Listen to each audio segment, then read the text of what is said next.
Hey, welcome to lesson 10. This is our second lesson in the ancient Egypt unit.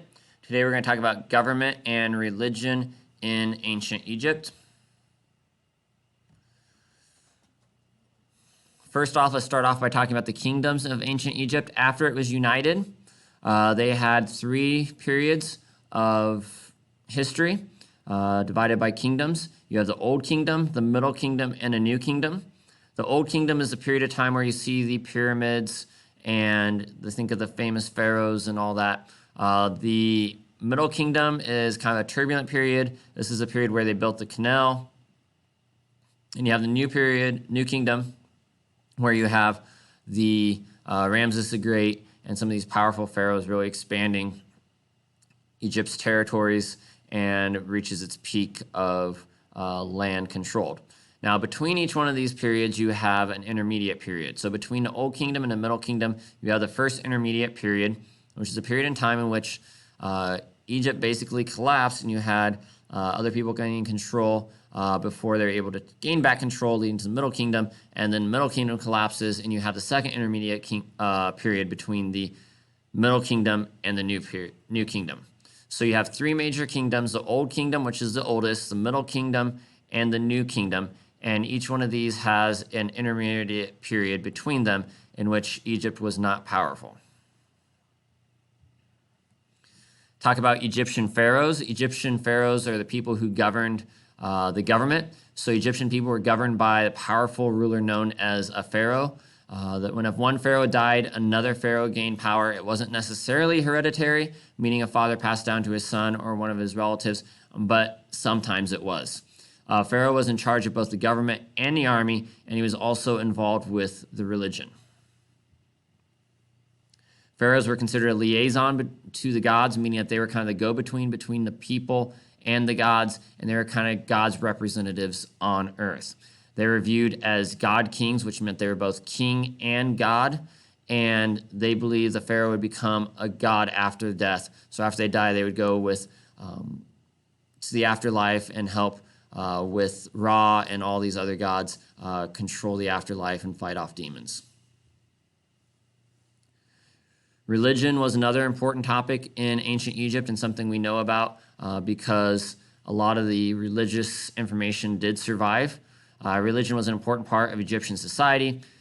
Pharaohs and priests spent an enormous amount of time and resources on performing religious rituals and constructing large temples in order to uphold Ma'at, which is divine order in the universe, and the next is to ward off chaos. So without Ma'at, things would be chaotic and the universe would be out of balance, and it was the priests and pharaohs' jobs to make sure that the universe was in perfect balance.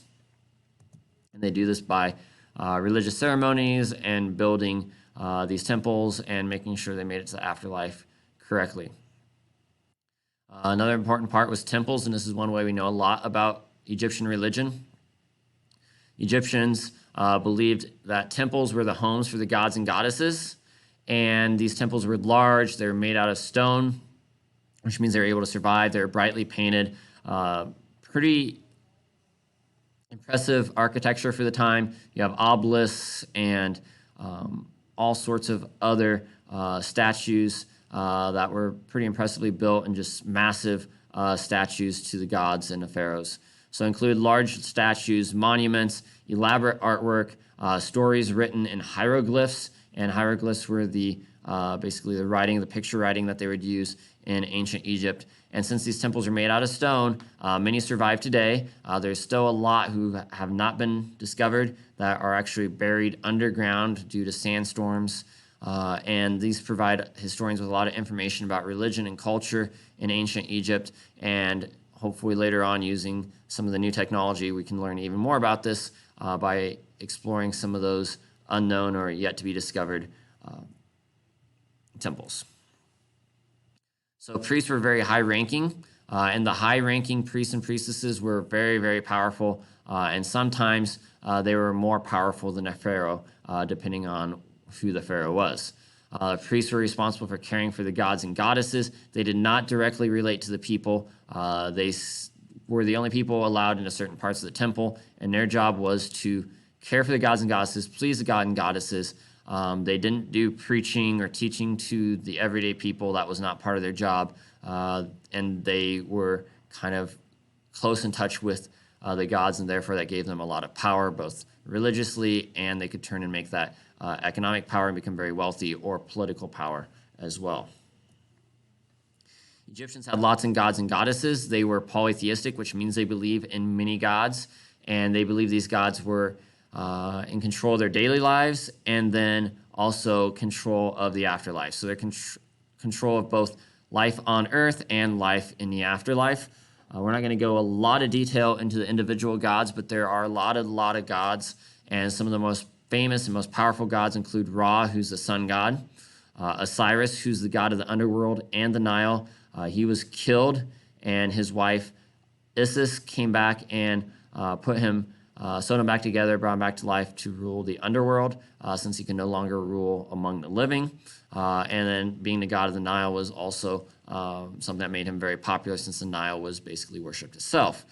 So Osiris's wife was Isis. She was a goddess of healing and wisdom, the wife of Osiris, and the mother of Horus. She was very respected, someone that the common people would really love in ancient Egypt and really adored. You have Horus, the god of the sky, and then Seth, the god of chaos, violence, deserts, storms, destruction, all this. And then you have Anubis, the god of embalming. So not all gods were good, not all gods were bad. Each god had their own particular role in their own specific area that they would kind of be in control of. All right, that's it for this lesson. If you have any questions, please let me know. And I will talk to you later. Thanks for listening. Bye.